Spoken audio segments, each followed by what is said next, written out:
So while the PlayStation 5 might still be fresh on everyone's mind with their big reveal of the upcoming PlayStation 5 consoles and of course the games, the Xbox Series X is still having a huge event in July that will finally introduce us to the library of first-party games coming to the platform. Leading into this event, over the past few days we've gotten lots of interesting information about the Xbox Series X, ranging from details about the Xbox Series X optimized system for games, Phil Spencer commenting on the PlayStation 5 event and how he feels that the Xbox Series X will counter it, and some potentially big game leaks that have a very interesting story to tell of whether or not these game leaks are real. So today I basically want to go over the freshest Xbox Series X information to see what this system is bringing to the table leading up to this massive event that is happening in July. What's going on, guys? I'm RGT85. If this is your first time on the channel, be sure to hit that subscribe button. But without any further ado, let's talk about the latest stuff happening with the Xbox Series X, why it's a very interesting and compelling looking system, and of course about these game leaks, because it's just a bizarre story so far. Well, of course, really, we've gotten two things from the Xbox Series X so far when it comes to talking about the system and talking about the games. Back at the Game Awards 2019, we were introduced to what the system itself was actually going to look like, and we got some first tidbits about the system as well.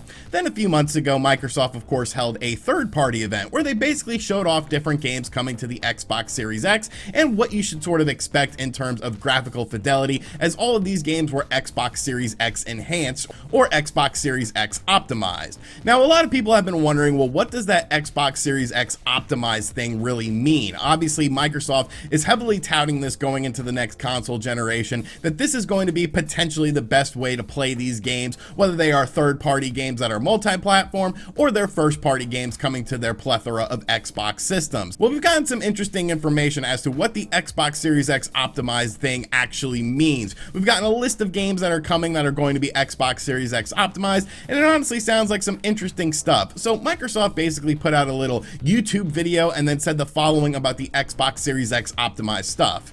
Games featuring the optimized for Xbox Series X badge can showcase anything from virtually eliminating load times via the Xbox Velocity architecture, heightened visuals, and hardware accelerated DirectX ray tracing powered by our custom next generation GPU, to steadier and often higher frame rates of up to 120 frames per second. So really what the Xbox Velocity architecture is essentially it's their answer to the PlayStation 5's SSD. We have heard so much stuff about how the PlayStation 5's SSD is going to virtually eliminate load times and just make for smoother overall game experiences, and really it's just sort of a buzzword sort of thing, much like what the Xbox Velocity architecture is as well. Xbox Velocity architecture combines a custom solid-state drive, custom hardware, and integrated software to greatly decrease load times both in and out of games, meaning that gamers will spend more time playing and less time waiting. So I think that's a very good feature. Obviously, a lot of people are very excited to see what the PlayStation 5's SSD brings to the table, but I always sort of felt like it was just sort of a buzzword. I felt like both systems were going to have something like that, and in exchange, the Xbox Series X optimized stuff is kind of a buzzword as well. You're getting more and more information about games that are going to be scaled with the PlayStation 5 in mind as well. It just seems like Xbox is pushing this more, and there's obviously a reason for that we'll talk about in just a little bit. But one thing I did find very interesting about this whole little announcement coming from Microsoft was the fact that they actually talked about how this frame rate stuff is going to work in the games. One of the games was Dirt 5, and they basically said that Dirt 5 is a fast, action-paced, amplified off-road racing game, and being able to play it with 120 frames per second options on the Xbox Series X is incredible. The power of the Series X means that the game looks stunning at 60 frames per second, and we're also able to offer an amazingly smooth, responsive gameplay at 120 frames per second while still looking gorgeous. So this is something that I think you're going to see a lot of with this next generation of games, are sort of something that we've been seeing on the Nintendo Switch, where there's like a performance mode and a graphics mode where you can essentially choose which is more important to you. Do you want higher detailed graphics, or do you want better performance and essentially better frame rates? And to hear that Dirt is essentially going to be 120 frames per second is absolutely incredible to me, because I think that game looked really good. It didn't look, you know, like a huge generational leap as far as graphics are concerned, but I'm not quite sure you're going to see that with a lot of games coming to the Xbox Series X and the PlayStation 5, especially when you're talking about the launch lineup and the launch window of games. Obviously, companies are learning to harness this additional power, and they're learning to develop games for these systems. So you're going to see sort of a bit of a gap, I feel, with these generational leaps, but it's not going to be quite as pronounced as other things were in the past, 2D to 3D graphics. You're going to see more of an emphasis on things like 4K textures, more detailed textures,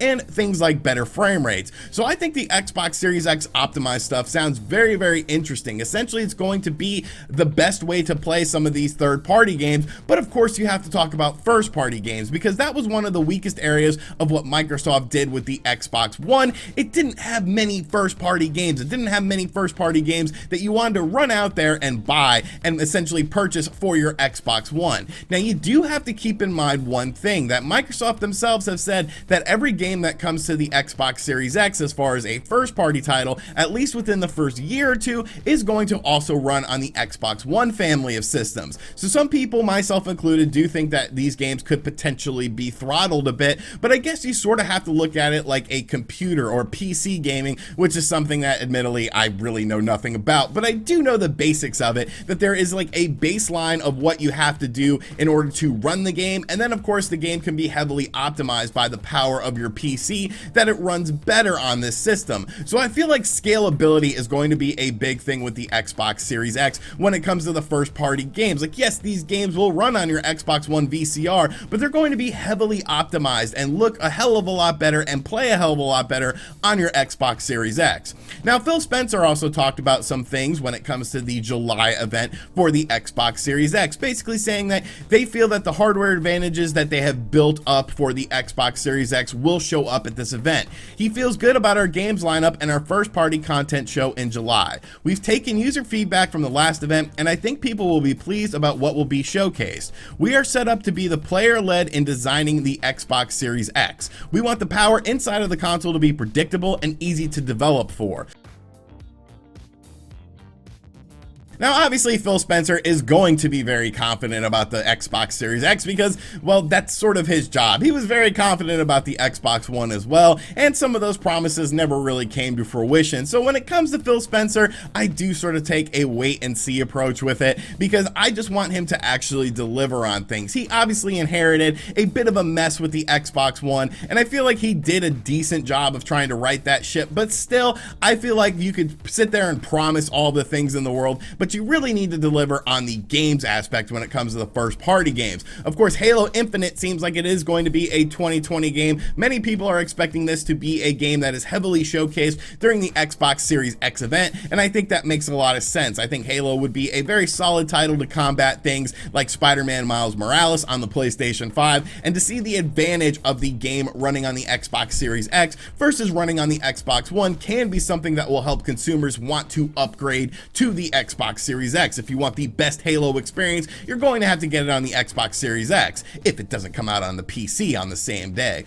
But one thing that is very interesting is a lot of people are wondering, well, what are these first party games going to be from Microsoft that are going to be talked about at this event? Microsoft didn't actually say that all of these games are going to be indicative of launch titles or anything, so they obviously have some room to work with when it comes to these games. And two franchises that have been thrown around a lot, I've been hearing rumors about this forever, we've actually talked about it on the Spawncast before as well, are Perfect Dark and Fable. And there's actually been some interesting information that go along with Perfect Dark and Fable that is just very curious to see what Microsoft is doing with this. So essentially, two accounts went up on Twitter, an @Fable account and an @Perfect Dark game account. Now, both of these accounts were locked accounts, and a Microsoft employee is following one of them, and the other one is linked to a Microsoft email. So a lot of people were thinking that Perfect Dark and Fable were more than likely going to be announced at this event because it's been heavily rumored. But last night, Aaron Greenberg actually took to Twitter and said the following: I know everyone is hungry for news,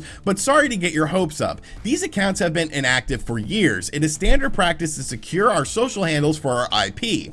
Now, I guess that sort of does make sense. Obviously, if you release a game like Fable or a Perfect Dark game, you want those accounts to be tied with Microsoft since they're first party titles. But there's some interesting inconsistencies that actually go along with what Aaron Greenberg said, because of the fact that these accounts are not inactive accounts. These accounts actually opened up in March and June of 2020. So these haven't been dormant for years. These are actually fresh accounts that were just registered in the year 2020. And the situation gets even more bizarre because earlier this morning, the Perfect Dark game account actually tweeted out and basically said who they were, or who they supposedly were. The Perfect Dark account basically said that they were a fan account. They didn't need to lead people on or anything like that. They actually contacted Ken Lobb to see if they wanted the account to be used by Perfect Dark, just in case they had any sort of announcements, etc., etc. Now, I guess that would make sense. You know, if it was just a fan account, then of course they would want to sort of say, hey, you know, this is just a fan account, don't get your hopes up, blah, blah, blah. But go back to what Aaron Greenberg said. Aaron Greenberg said that these were dormant accounts from Microsoft themselves,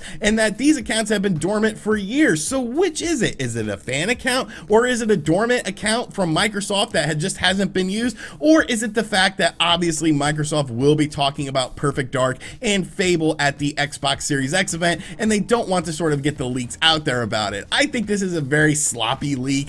I think that it is very clear that both Perfect Dark and Fable are more than likely going to be talked about at this Xbox Series X event. They are two franchises that Microsoft has that are first-party franchises that still can make an impact in the world of gaming. Of course, you want to see new IPs come to us from Microsoft, as there wasn't a whole lot of stuff going on with the Xbox One, but you also want to look back to the back catalog of games that were successful at one point in time. Now, I do sort of question the impact of Perfect Dark and Fable in 2020. Obviously, Perfect Dark, the last time we saw Joanna Dark, it wasn't a great experience on the Xbox 360. It was a launch title. It did look good, but it was just sort of a mediocre game in terms of gameplay. And then, of course, you have Fable, which did have its heyday, but a lot of games have sort of come along and done that sort of similar style of game that Fable wanted to bring to the table, this whole new innovation of stuff. And we've seen multitudes of games that come out in the sort of Fable style. So will these two names still have an impact? I think they would, because of the nostalgia factor. I know personally I have sort of downplayed the importance of games like Perfect Dark and the importance of games like Fable in 2020, but that's just kind of me personally, because of the fact that my Perfect Dark nostalgia and my Fable nostalgia isn't nearly as strong as a lot of other people's nostalgia for it. And I do think that when you have a big IP that people are nostalgic for, it can help with getting this new information about the new versions of these games coming out, and it helps a lot of people just sort of get excited for these franchises again. Like I said, I have heard Perfect Dark and Fable thrown around so much with the Xbox Series X, and all this sort of weird Twitter interaction that's happening over these two Twitter tags is just really making me think that these are two games that you are going to see at this event, because they would be somewhat impactful. If you have Perfect Dark, you have Fable, you have a better look at Hellblade 2, you have Halo Infinite. Like, those are four major titles right there that I think would get people very excited. All I know is the Xbox Series X event is happening in July, and honestly, I think it's going to be a pretty interesting event. I'm really looking forward to seeing what Xbox brings to the table, because it's almost like a make it or break it situation. You've talked this talk for so long about the Xbox Series X. You've been hyping up this system and hyping up these first party games that are coming to the system. It's time to really deliver. It's time to deliver on the Xbox Series X optimized games as well. It's time to deliver on the fact that, yes, while these games will run on the Xbox One, they will also run better on the Xbox Series X, and it's time to show that gap. It's time to show what you are bringing to the table with your new hardware. So that's what's happening in the world of the Xbox Series X. Some very interesting stuff. Be sure to let me know in the comments section down below what you think of everything. Do you think that Fable and Perfect Dark are going to be announced at this July event? What do you think about the Xbox Series X optimized games? Do you think there's going to be enough of a leap to make people excited for this and want to play their games on the Xbox Series X? And of course, what do you think of Phil Spencer? Will Phil finally deliver? I guess we'll have to wait and see. And as always, guys, thank you for checking out this video. If you're new to the channel, make sure you subscribe and turn on notifications. Be sure to check out other videos on the channel as well. And as always, I'll catch you guys on the next one. Later.